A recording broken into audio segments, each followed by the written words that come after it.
याद है कुछ सालों पहले जब एक रात 8 बजे अचानक से वक्त बदल गए, जज्बात बदल गए।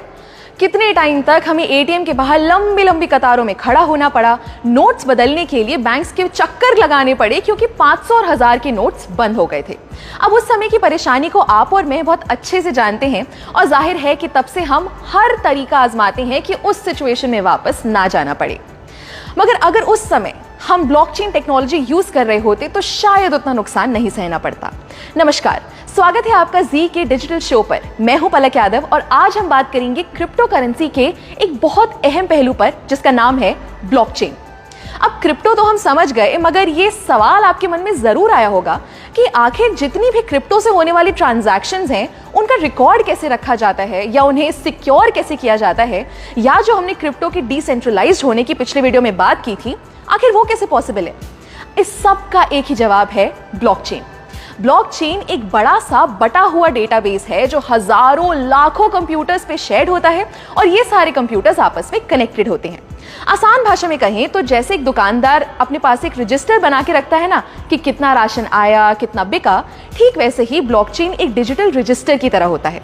अब वैसे तो ब्लॉकचेन का कई सेक्टर्स में इस्तेमाल हो सकता है, मगर ये हाल ही में सबसे ज्यादा पॉपुलर हुआ क्रिप्टो करेंसी से होने वाली ट्रांजैक्शंस के लिए। वैसे तो ब्लॉकचेन एक एक्सपेरिमेंट के तौर पर 1991 में आया था, मगर इसका इस्तेमाल शुरू हुआ 2009 में जब बिटकॉइन आया। जी हाँ, कुछ सुना सुना लगा। सातोशी नाकामोटो ने जब 2009 में बिटकॉइन शुरू किया, तब ही बिटकॉइन के आसपास उन्होंने ब्लॉकचेन का कॉन्सेप्ट यूज किया। चलिए इसको जरा ऐसे समझते हैं। फर्ज कीजिए आपने बिटकॉइन से कुछ खरीदा या बिटकॉइन खरीदा, तो ये जो ट्रांजैक्शन हुई, ये इंफॉर्मेशन एक ब्लॉक के फॉर्म में बन के सेव हो गई। फिर आपने उस बिटकॉइन को बेचा तो फिर से एक ब्लॉक बन गया। अब ऐसे ही आप जितनी बार ट्रांजैक्शंस करेंगे तो उसका एक ब्लॉक बनता जाएगा और वह सारे ब्लॉक्स एक चेन से जुड़ते जाएंगे, इसलिए इसका नाम है ब्लॉकचेन। सिंपल। मगर ये हमारे ट्रांजैक्शन यानी लेन देन के डेटा को सेव कैसे रखता है? हर एक ब्लॉक की अपनी एक आइडेंटिटी होती है। जैसे आप और मेरा फिंगरप्रिंट कभी सेम नहीं हो सकता, वैसे ही हर ब्लॉक को एक की मिलती है जो उसकी अपनी होती है और सबसे अलग होती है। क्योंकि ये डिसेंट्रलाइज्ड होता है, तो अगर इस चेन के किसी ब्लॉक में कोई दिक्कत भी आती है तो बाकी ब्लॉक्स पर कोई फर्क नहीं पड़ेगा।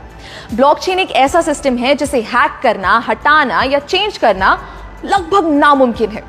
दोस्तों, मानो या ना मानो, ब्लॉकचेन का फ्यूचर बहुत बड़ा है और इसका इस्तेमाल लगभग हर जगह शुरू होने का टाइम दूर नहीं है, क्योंकि इसके बहुत से फायदे हैं। जैसे नंबर 1, क्योंकि डिस्ट्रीब्यूटेड है और इसमें स्टोर्ड जानकारी किसी लाइब्रेरी या सरकारी दफ्तर की तरह एक जगह नहीं रखी जाती। इसको संभालने या मेंटेन करने के लिए किसी मिडिल मैन की जरूरत नहीं है। दूसरा, ब्लॉकचेन एकदम ट्रांसपेरेंट है, यानी आप और मैं कभी भी इसको एक्सेस कर सकते हैं और अपनी ट्रांजैक्शंस पर नजर रख सकते हैं, जिससे फ्रॉड के चांसेस बहुत कम हो जाते हैं। तीसरा, ब्लॉकचेन पर हर इंफॉर्मेशन को बहुत आसानी से ट्रेस किया जा सकता है, यानी पुरानी से पुरानी ट्रांजैक्शन को भी हम देख सकते हैं।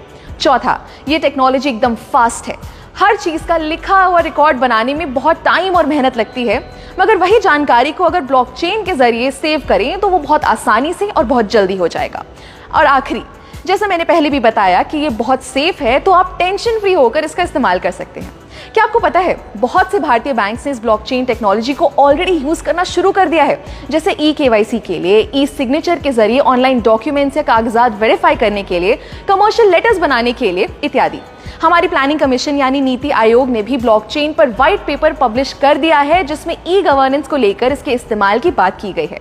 एक मजे की बात बताऊं, 2010 में पहली बार फ्लोरिडा के एक आदमी ने 10,000 बिटकॉइन से 2 पिज्जा खरीदे थे, और आज एक बिटकॉइन की अगर कीमत लगभग 15 लाख रुपए है, तो अनुमान लगाइए 10,000 बिटकॉइंस की कीमत क्या होगी। ऐसे ही आपको क्रिप्टो की दुनिया की मजेदार बातें बता